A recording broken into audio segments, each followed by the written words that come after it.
Welcome everyone. If you're stepping into a new role or leadership position, you're in the right place. Today, we're exploring the insights and strategies from The First 90 Days by Michael D. Watkins. This book is not just a guide, it's a beacon for those navigating the often tumultuous seas of a new leadership role. Watkins, a renowned expert on leadership transitions, lays out a comprehensive plan to help you hit the ground learning, not just running.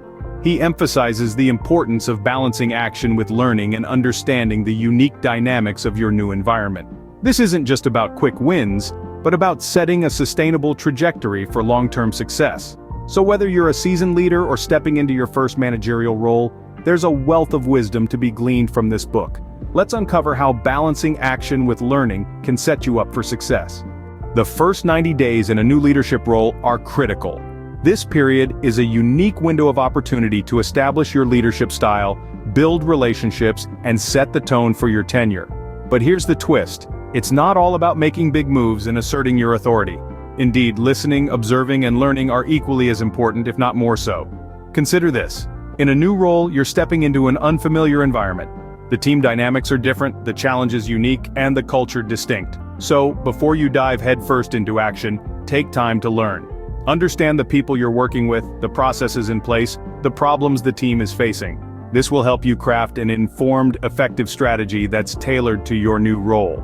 Getting this balance right between action and learning can mean the difference between sinking or soaring in your new role. Remember, the best leaders are also great learners. Meet Allison, a marketing star who stumbled in her new role because she underestimated the power of learning about her team's diverse needs. Allison was no stranger to success. She had led numerous campaigns that had brought in significant revenue, and this had earned her a reputation as a go-getter.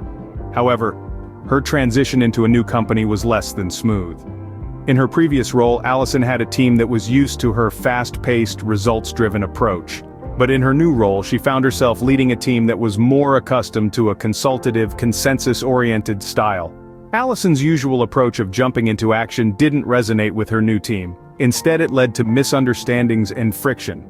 Her team felt unheard and undervalued, while Allison felt frustrated and ineffective.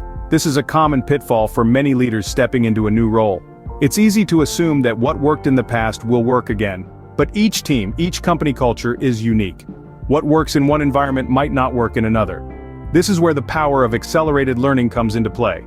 Accelerated learning is about quickly absorbing the nuances of your new environment. It's about understanding the strengths, weaknesses, and needs of your team. It's about grasping the culture of the company and the dynamics of the industry. It's about learning to listen, to observe, and to ask the right questions. After a rocky start, Allison realized her mistake. She took a step back and started to invest more time in learning about her team. She asked them about their preferred ways of working, their concerns, their aspirations. She observed the company culture and learned to adapt her leadership style to it. In doing so, Allison was able to turn things around. Her team started to feel heard and valued. They began to trust her and to buy into her vision. And Allison, in turn, was able to leverage their strengths and insights to craft a more effective action plan. Understanding your new environment and team dynamics is the first step in crafting an effective action plan. It's not just about doing, it's about learning to do it right. And that, dear listeners, is the power of accelerated learning. Allison's tale is a powerful lesson. She was a superstar in marketing, used to taking the bull by the horns and getting things done. But when she switched roles and landed in unfamiliar territory, her usual strategy fell short. She found herself faced with a team whose dynamics were different, whose needs were diverse, and whose challenges were unique. She quickly realized that her one-size-fits-all approach wasn't going to cut it. Like a fish out of water, Allison floundered. She was used to leading, not learning. She was accustomed to giving instructions, not seeking advice. She was comfortable with action, not observation. But her new role demanded all these things and more. It was a stark reminder that every leadership transition is a unique journey that demands a fresh perspective, a willingness to learn, and a readiness to adapt. In this new world, Allison needed to hit pause, to take a step back, and to listen.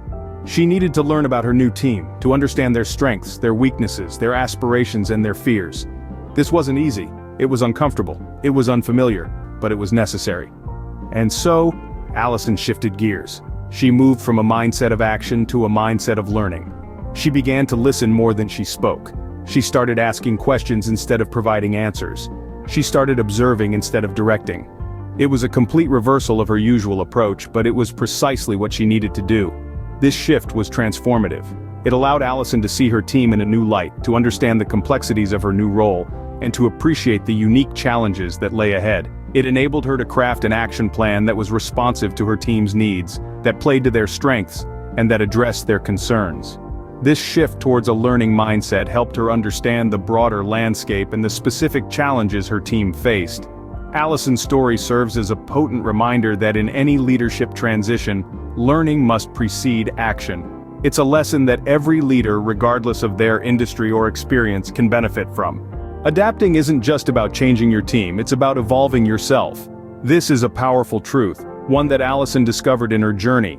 As she navigated her new role, Allison realized that change didn't just involve her team's processes or her action plan. It involved her. It involved her leadership style, her approach, and most importantly, her mindset. Allison's journey is a testament to the power of self-reflection. It's easy to get caught up in the whirlwind of actions, decisions, and plans when stepping into a new role. It's easy to focus solely on the external factors, the team, the processes, the targets. But a crucial part of successful leadership, especially in the early days, is looking inward. It's about understanding your strengths, acknowledging your weaknesses, and recognizing your blind spots. Allison had to critically examine her leadership style. She had to question her assumptions, challenge her preconceptions, and confront her biases. It was a process that required honesty, vulnerability, and courage. But it was a process that was necessary for her to truly adapt to her new role. And as she reflected, Allison learned. She learned about her tendency to rush to action without fully understanding the context. She learned about her inclination to impose her own ideas without considering the perspectives of her team. She learned about her blind spots and how they were affecting her effectiveness as a leader. But self-reflection wasn't just about recognition, it was about action. Allison didn't just identify her weaknesses, she worked on them. She developed new skills like consensus building and active listening. She adapted her leadership style to better suit her new environment. She evolved. Allison's story is a potent reminder of the importance of self-reflection and adaptation in leadership. It shows us that stepping into a new role is not just about changing what you do, but also about changing who you are. It's about growing, learning, and evolving.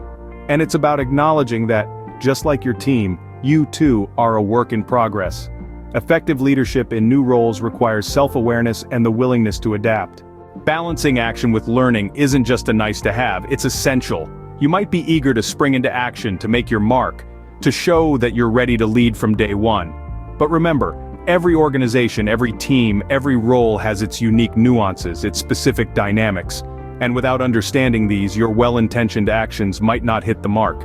They might even alienate those you're meant to lead. That's why learning is crucial. It's not about being passive or indecisive, it's about gaining a deep understanding of your new environment, about showing your team that you value their insights, their expertise. It's about building credibility, not just through what you do, but also through what you're willing to learn. So, as you step into your new role, remember this delicate dance between action and learning.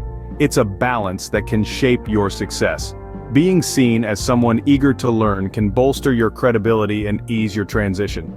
Michael D. Watkins, The First 90 Days underscores a vital truth. The foundation of a successful transition is as much about learning as it is about doing. Throughout our discussion, we've navigated the importance of balancing action with learning in the early stages of a new role. We've seen how this balance can be the difference between sinking or soaring. We've shared Allison's story, which highlighted the necessity of understanding your new environment and team dynamics before crafting an action plan. We've also touched on the importance of self-reflection, adaptation, and the development of new skills for effective leadership. Remember, as you step into a new role, it's not just about quick wins and making your mark. It's about listening, learning, and adapting to the unique context of your position. If you're stepping into a new role, remember, it's not just about hitting the ground running, it's about hitting the ground learning.